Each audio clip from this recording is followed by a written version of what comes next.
Magandang umaga sa ating lahat. Muli mga kapatid, meron na naman akong i-share sa inyo. Meron tayong bagong equipment dito sa church for our Sunday worship service. Ayan. Meron tayong binili dito sa Shopee na wireless receiving and transmitting system. Ayan, dahil parang yung innovation ngayon ng mga system sa sounds ay nagiging wireless na lahat. So, ultimo microphone, although dati nang wireless yan, yung mga ganitong microphone natin na mayroon siyang wire, ngayon pwede mo na yung irekta sa wireless. Pwede nang gamiting wireless yan. Ito po siya, meron tayong binili. In-order natin. Actually, nabuksan ko na po ito. Share ko lang po sa inyo.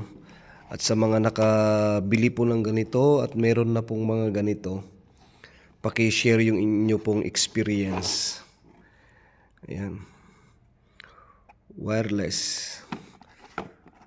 SH388 na Shure. Ewan ko kung legit ito.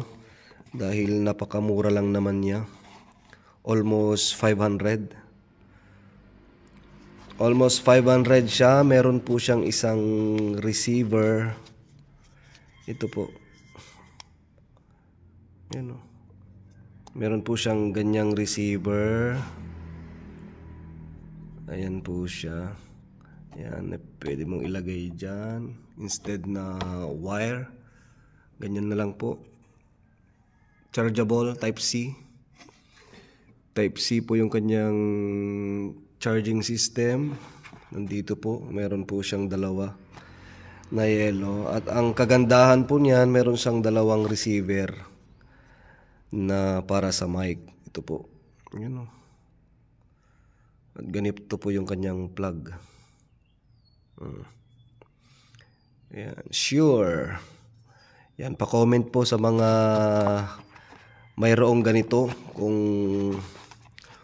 okay siya.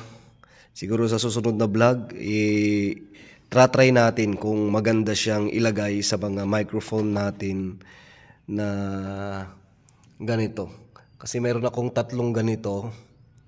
Share ko kung saan siya fit at saan yung mas maganda yung boses. But for the meantime, ito po, I'm happy to share with you guys itong bago kong equipment sa church na magagamit natin every Sunday para wala ng mga wire na bubuhol-buhol dyan sa stage na yan, dahil gagamit na tayo ng wireless na para sa microphone. So, Shure po ang brand. Ayan o. Shure po ang brand na mayroong dalawang microphone receiver. Type-C. Ayan, Type-C. Ayan. Mabibili po ito sa Shopee, sa Lazada. Meron, madami po.